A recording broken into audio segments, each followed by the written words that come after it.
ನಮಸ್ಕಾರ. ಇಲಿಯ ಸಹಾಯ ಪೂರಕ ಓದು. ತರಗತಿ 5ನೇ ತರಗತಿ. ವಿಷಯ ಕನ್ನಡ. ಭಾಗ 7, ಪಾಠ 12. ಮಕ್ಕಳೇ, ಪಾಠದ ಹೆಸರು ಇಲಿಯ ಸಹಾಯ. ಇದು ಒಂದು ಪೂರಕ ಓದು. ನಾವು ನರಿ, ದ್ರಾಕ್ಷಿ, ಟೊಮೆಟೊ ಓದಿದ್ದೇವಲ್ಲ, ಅದೇ ರೀತಿಯಾಗಿ ಆ ಪಾಠಕ್ಕೆ ಪೂರಕವಾಗಿ ನಿಮಗೆ ಇಲಿಯ ಸಹಾಯ ಎಂಬ ಅದನ್ನು ಪದ್ಯದ ಮುಖಾಂತರ ಇಲ್ಲಿ ಹೇಳಲಿಕ್ಕೆ ಹೊರಟಿದ್ದೇವೆ. ಒಂದಾನೊಂದು ಕಾಡಿತ್ತು, ಕಾಡಲಿ ಸಿಂಹ ಒಂದಿತ್ತು.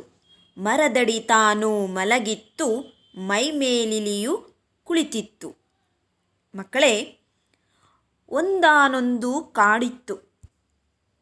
ಒಂದಾನೊಂದು ಕಾಡಿತ್ತು, ಕಾಡಲಿ ಸಿಂಹ ಒಂದಿತ್ತು. ಆ ಕಾಡಿನಲ್ಲಿ ಸಿಂಹ ಒಂದಿತ್ತು. ಮರದಡಿ ತಾನು ಮಲಗಿತ್ತು. ಮರದ ಕೆಳಗಡೆ ಅದು ಮಲಗಿತ್ತು. ಮೈ ಮೇಲೆ ಇಲಿಯು ಕುಳಿತಿತ್ತು. ಸಿಂಹದ ಮೈ ಮೇಲೆ ಒಂದು ಇಲಿ ಕುಳಿತಿತ್ತು.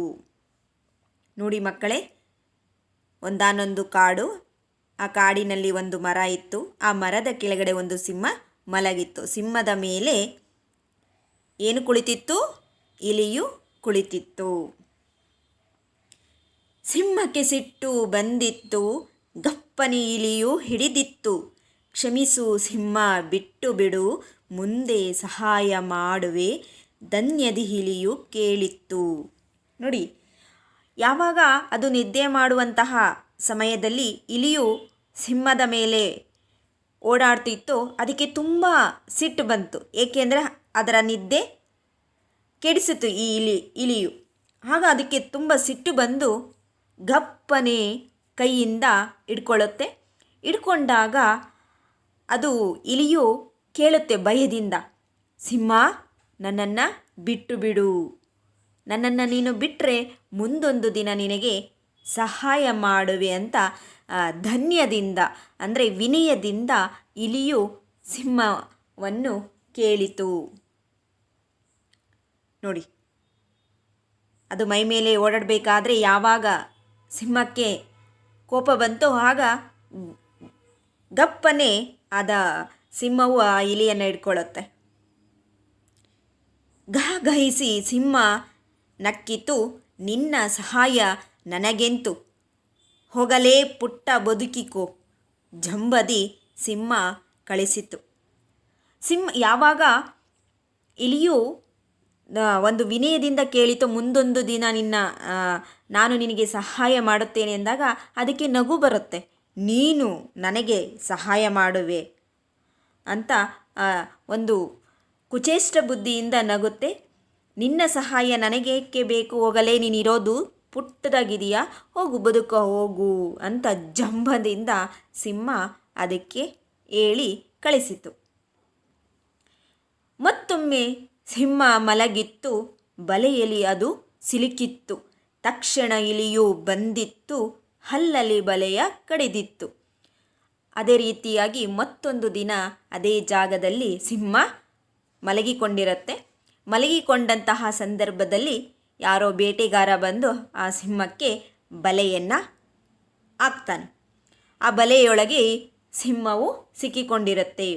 ಸಿಕ್ಕಿಕೊಂಡ ತಕ್ಷಣವೇ ಎಲ್ಲಿತ್ತೋ ಇಲಿಯು ಬಂದು ಆ ಬಲೆಯನ್ನು ತನ್ನ ಹಲ್ಲುಗಳಿಂದ ಬಲೆಯನ್ನು ಕಡಿತಾ ಬಂದಿತ್ತು. ನೋಡಿ, ಈ ಥರ ಬಲೆಯಿಂದ ಸಿಂಹವ ಬಿಡಿಸಿತ್ತು. ಸಿಂಹದ ಜಂಬವು ಇಳಿದಿತ್ತು. ಇರಿದು ಕಿರಿದು ಭೇದವೂ ಇಲ್ಲ ಎಂಬ ಪಾಠವ ಕಲಿತಿತ್ತು. ಆವಾಗ ಯಾವಾಗ ಇಲಿ ತನ್ನ ಹಲ್ಲುಗಳಿಂದ ಬಲೆಯನ್ನು ಕಚ್ಚಿ ಕಚ್ಚಿ ಸಿಂಹವನ್ನು ಬಿಡಿಸುತ್ತೋ ಆಗ ಅದರ ಜಂಬ ಇಳಿಯುತ್ತೆ. ದೊಡ್ಡದಾದರೆ ಏನು, ಚಿಕ್ಕದಾದರೆ ಏನು, ಯಾವುದೂ ಭೇದವಿಲ್ಲ, ವ್ಯತ್ಯಾಸ ಇರಲ್ಲ. ಸಹಾಯ ಅಂತ ಬಂದಾಗ ಕಷ್ಟ ಅನ್ನೋದು ದೊಡ್ಡವ್ರಿಗೂ ಬರುತ್ತೆ, ಚಿಕ್ಕವ್ರಿಗೂ ಬರುತ್ತೆ. ಯಾವುದೇ ಭೇದವಿಲ್ಲ ಅನ್ನೋ ಒಂದು ಪಾಠ ಈ ನೀತಿ ಕಥೆಯ ಮೂಲಕ ನಾವು ತಿಳಿದುಕೊಳ್ಳಬಹುದು. ಕೀರ್ತಿ ಚಿಕ್ಕದಾದರೂ ಮೂರ್ತಿ ದೊಡ್ಡದು, ಇದಕ್ಕೆ ಸೂಕ್ತವಾದಂತಹ ಒಂದು ಗಾದೆ. ಯಾಕೆಂದರೆ ಕೆಲವರಿಗೆ ದೊಡ್ಡವರಾದ್ರೂ ಸಹ ಒಂದು ಬುದ್ಧಿ ಬೆಳವಣಿಗೆ ಬೆಳೆದಿರಲ್ಲ. ಚಿಕ್ಕವರ ಮುಂದೆ ಅವರು ಸಣ್ಣವರಾಗಿರ್ತಾರೆ. ಯಾಕೆ ಅಂತ ಹೇಳಿದ್ರೆ ಅವರು ಪ್ರೌಢಮೇ ಒಂದು ವಿಕಾಸ ಬಂದಿರುತ್ತೆ. ಇದನ್ನು ಬರೆದವರು ಗೀತಾ ಕೂಗಲೂರು ಅಂತ. ಇನ್ನು ಪ್ರಾಸಪದಗಳು ಕಾಡಿತ್ತು, ಒಂದಿತ್ತು, ಬಂದಿತ್ತು, ಹಿಡಿದಿತ್ತು, ಮಲಗಿತ್ತು, ಸಿಲುಕಿತ್ತು, ಬಿಡಿಸಿತ್ತು, ಇಳಿದಿತ್ತು. ಇಂತಹ ಪದಗಳನ್ನು ನಾವು ಪ್ರಾಸಪದಗಳು ಎಂದು ಕರೆಯುತ್ತೇವೆ. ಇನ್ನು ಮುಖ್ಯಾಂಶಗಳು: ಪದ್ಯದ ಹೆಸರು, ಪದ್ಯದ ವಿವರಣೆ, ಪ್ರಾಸಪದಗಳು. ಬಿಡಿಸಿ ಬರೆಯಿರಿ. ಮಕ್ಕಳೇ, ಕೊಟ್ಟಿರುವ ಪದಗಳನ್ನು ನೀವೇ ಬಿಡಿಸಿ. 1 ಒಂದಾನೊಂದು, 2 ಮರದಡಿ, 3 ಮತ್ತೊಮ್ಮೆ, 4 ಬಲೆಯಲಿ, 5 ಬಲೆಯಿಂದ. ಈ ಪದಗಳನ್ನು ನಿಮ್ಮ ನೋಟ್ ಪುಸ್ತಕದಲ್ಲಿ ಬರೆದುಕೊಂಡು ನೀವೇ ಬಿಡಿಸಿಕೊಳ್ಳಬೇಕು. ಎಲ್ಲರಿಗೂ ಧನ್ಯವಾದಗಳು.